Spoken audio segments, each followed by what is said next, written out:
Good morning, everyone. Up to now, we are discussing the different modes of reproduction. Getting my point? Up to now, what we have discussed? We are discussing, not discussed. We are discussing about the different mode of reproduction in which we have studied about the fission, the reach, fragmentation, regeneration, and budding. These four processes we have learned in the previous lecture. हमने ये जो चार mode of reproduction के बारे में जाना है, that is the fission, budding, regeneration and fragmentation. हमने नेक्स्ट लेक्चर में जाना कि यूनिसेलुलर ऑर्गेनिज्म के साथ साथ मल्टीसेलुलर ऑर्गेनिज्म भी होती हैं, बट कुछ कंडीशन के साथ होती हैं. वो कंडीशंस क्या होते हैं, अलॉन्ग विद दैट उसमें क्या क्या डिफॉर्मेलिटीज हो सकती हैं अगर वो मल्टीसेलुलर ऑर्गेनिज्म हो रहे हैं. तो उसी तरह और ये जो चारों के चारों प्रोसेस हैं, ये most similar most common way है of reproduction in the unicellular organism. ये जो है ये बहुत ही कॉमन वे है यूनिसेलुलर ऑर्गेनिज्म में रिप्रोडक्शन का. ये बहुत ही कॉमन वे है, ठीक है. But today we are going to talk about the next type of reproduction, that is the vegetative propagation. The fifth one is the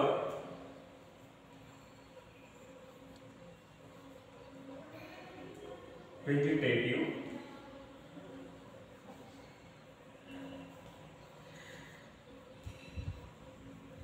propagation. What is vegetative propagation? लिखा है there are many plants in which parts like root, stem and leaves develop into new plants under appropriate condition.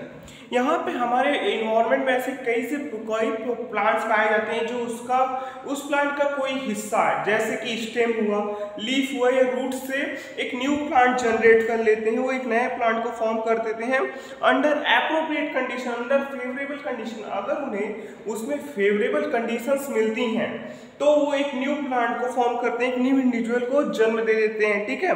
Unlike in most animals, plants can indeed be such a mode of reproduction.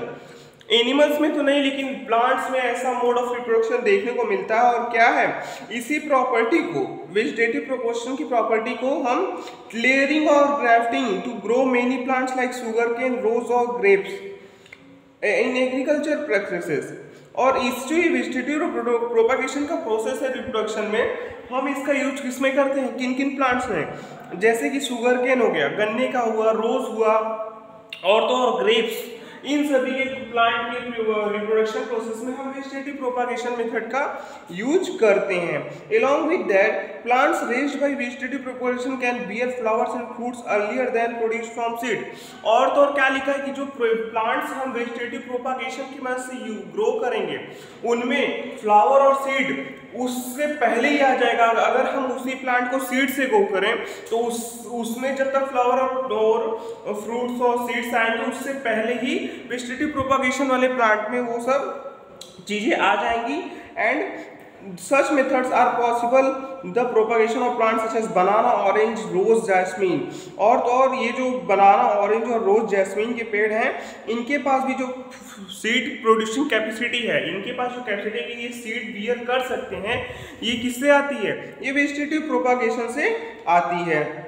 Another advantage of vegetative propagation is that all plants produced are genetically similar enough to parent plant to have all its characteristic. और तो और जो plants develop होते हैं इसके द्वारा, उसमें जो सिबलिंग्स होते हैं, मीन्स जो न्यू प्लांट्स होते हैं, उनका पूरा का पूरा स्ट्रक्चर और पूरा का पूरा जीनोटाइप और फिनोटाइप, ठीक है, मीन्स जीन्स भी और वो उनके स्ट्रक्चर, आउटर स्ट्रक्चर्स भी, वो कंप्लीटली पेरेंट बॉडी से मैसअप करते हैं, पेरेंट बॉडी से मिलते हुए रहते हैं. और इसका सबसे अच्छा एग्जांपल हमें देखने को मिल जाता है ब्रायोफिलम में, जिसमें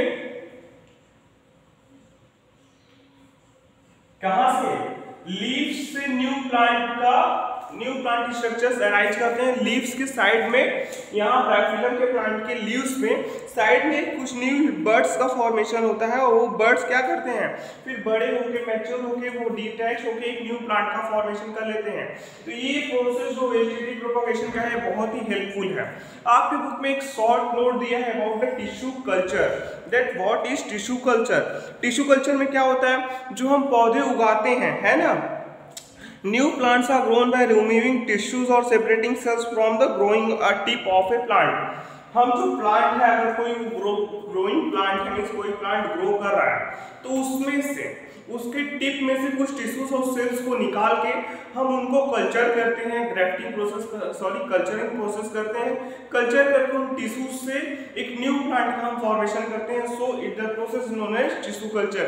इसीलिए प्रोसेस जो है इसे हम टिश्यू कल्चर के नाम से जानते हैं। और तो और जो सेल्स उसमें प्रेजेंट होती हैं, then placed in artificial medium, उन्हें आर्टिफिशियल मीडियम में रख के वहाँ उन्हें ग्रो करवाया जाता है और बहुत ही तेज़ी से वो ग्रो करती हैं वो सेल्स, और या कैलस के फॉर्म में ग्रो करती हैं। और the callus is transferred to another medium containing hormones for growth and differentiation. Process क्या है टिश्यू कल्चर का? टिश्यू कल्चर की टिप, किसी ग्रोइंग प्लांट के टिप से जब हम उस प्लांट का टिश्यू या सेल निकालते हैं तो उसे पहले कल्चर मीडियम में रखते हैं, ठीक है, ताकि उसका सेल उसमें बहुत तेजी से डिवाइड करता है और कैलस का फॉर्मेशन करता है। उस सेल्स ग्रुप ऑफ सेल्स का फॉर्मेशन करता है, उसे कैलस बोलते हैं। फिर उस कैलस को हम दूसरे मीडियम में रखेंगे कुछ, जिसमें कुछ हार्मोन्स ऐड होंगे, जिनसे क्या होगा, उनकी ग्रोथ और डिफरेंशिएशन प्रोसेस उनके अंदर होगी और फिर प्लांटलेट्स उग जाएंगे, ठीक है, उनमें। और फिर उन प्लांटलेट्स को क्या करते हैं, मिट्टी में सॉइल में लगा देते हैं और फिर वो एक मैच्योर प्लांट में ग्रो करते हैं। तो इसमें क्या है, पूरे मेथड में एक टिश्यू से हमने एक न्यू प्लांट का फॉर्मेशन कर लिया है ना। Using tissue culture many plants can be grown from one parent in disease free condition. और तो और हम क्या कर सकते हैं, टिश्यू कल्चर का यूज करके हम कई पेड़ पौधों को उगा सकते हैं। अगर हमें एक बात ध्यान रखना है कि जो टिश्यू हमें जिस प्लांट से लेना है, जिस ग्रोइंग प्लांट से हमें टिश्यू लेना है, वो डिजीज फ्री होना चाहिए, उसके पास कोई रोग वगैरह ये सब चीजें उनको नहीं होनी चाहिए, ठीक है। This technique is commonly used for ornamental plant, और ये टेक्निक जो है और ये ऑर्नामेंटल प्लांट्स के लिए यूज की जाती है। टिश्यू कल्चर हो गया, वेजिटेटिव प्रोपगेशन हो गया, ठीक है।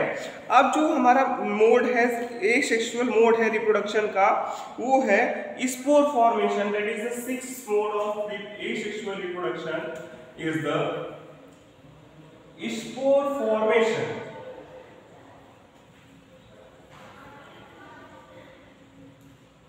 As the name indicating its condition, ये जो 6 मोड है रिप्रोडक्शन का, एसेक्सुअल मोड ऑफ रिप्रोडक्शन का 6 टाइप है जो है स्पोर फॉर्मेशन। इसमें क्या होता है, इसका नाम ही हमें हेडिंग ही बता रहा है कि इसमें क्या होगा, इसमें स्पोर्स का फॉर्मेशन होगा, जिसकी वजह से हमें न्यू प्लांट्स मिलेंगे। क्या होता है इसमें, जब बहुत ही सिंपल और मल्टीसेलुलर ऑर्गेनिज्म जो होता है उसमें specific reproductive parts can be identified.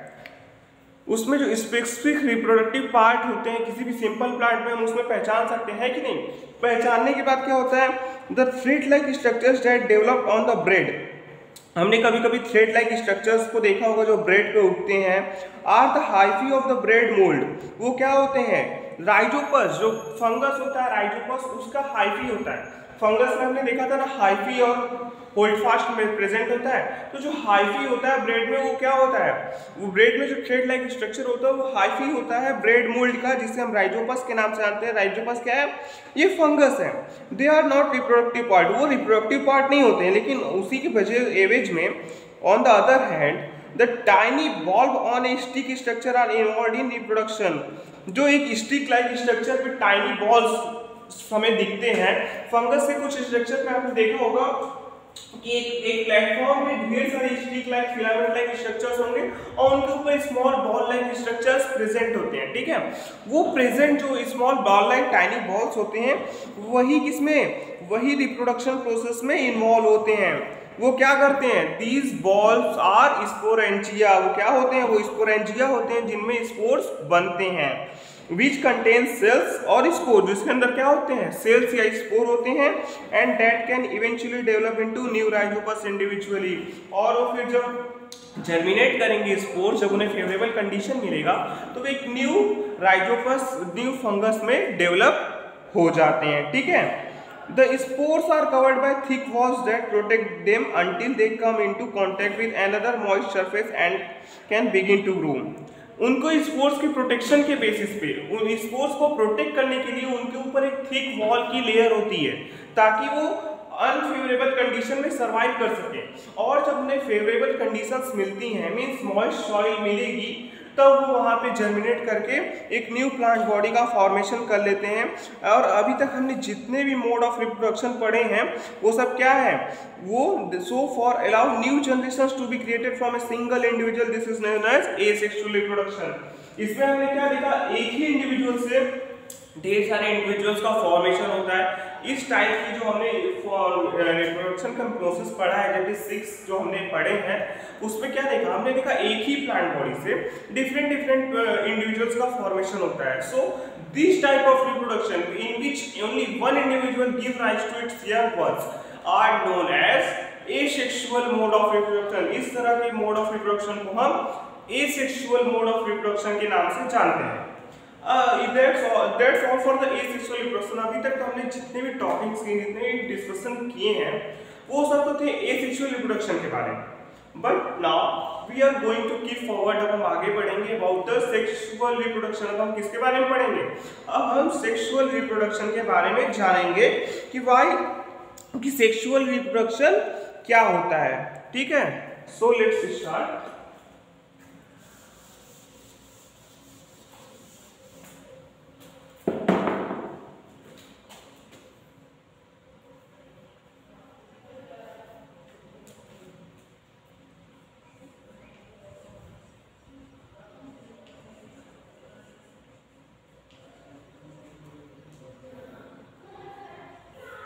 Sexual reproduction, this is the second mode of reproduction. ये जो रिप्रोडक्शन का मोड है, इसे हम सेकेंड मोड ऑफ रिप्रोडक्शन के नाम से जानते हैं, because the first one is the asexual and the second one is the sexual. There are only two modes of reproduction, the first one is the asexual and the second one is the sexual. Sexual reproduction is completely may be similar or completely different from the asexual reproduction। ये जो reproduction का process है ये similar भी हो सकता है और हो सकता है पूरा डिफरेंट हो मोड ऑफ एसेक्सुअल रिप्रोडक्शन के। जहां एसेक्सुअल रिप्रोडक्शन में ओनली वन इंडिविजुअल की रिक्वायरमेंट होती है, वहीं सेक्सुअल रिप्रोडक्शन में टू इंडिविजुअल्स की रिक्वायरमेंट होती है ऑफ अपोजिट सेक्स। ठीक है, टू पार्टनर्स की रिक्वायरमेंट होगी of opposite sex for the process of sexual reproduction. लेकिन एसेक्सुअल में क्या होता है, only one individual can give birth to its young ones. सिर्फ एक ही इंडिविजुअल से न्यू इंडिविजुअल्स का फॉर्मेशन हो जाता है। ठीक है, इसीलिए ये जो सेक्सुअल रिप्रोडक्शन है, it is known as the complex process of reproduction. इसीलिए जो सेक्सुअल रिप्रोडक्शन है इसे हम कॉम्प्लेक्स रिप्रोडक्शन प्रोसेस के नाम से जानते हैं। और तो और in order to obtain future bulls alone cannot produce new calves, what is the significance of, there are limitations of the asexual mode of reproduction which we have been discussing above। ठीक है, फिर यहाँ पूछा है why the sexual mode of reproduction। Sexual mode of reproduction होता क्यों है, आपके बुक में जो क्वेश्चन पूछा है why the sexual mode of reproduction, पहले तो हम ये जाने कि सेक्सुअल रिप्रोडक्शन होता क्या है। ठीक है, हमने अभी तक जो डिस्कस किया उसमें क्या डिस्कस किया, हमने यही जाना ना, अभी तक हमने जो जितना भी डिस्कशन किया वो एसेक्सुअल मोड ऑफ रिप्रोडक्शन के बारे में किया। लेकिन जो ये सेक्सुअल मोड ऑफ रिप्रोडक्शन है पूरी तरह डिफरेंट होता है, ये कॉम्प्लेक्स प्रोसेस होता है। ठीक है, so belonging to that it is a complex process. It involves two individuals, gamete formation occurs in that, gamete fusion occurs in that, it is the process of fertilization, and zygote formation results in the embryo formation which give birth to the young ones। ये जो process है sexual reproduction की, इसमें क्या होता है, बहुत ही कॉम्प्लेक्स प्रोसेस है।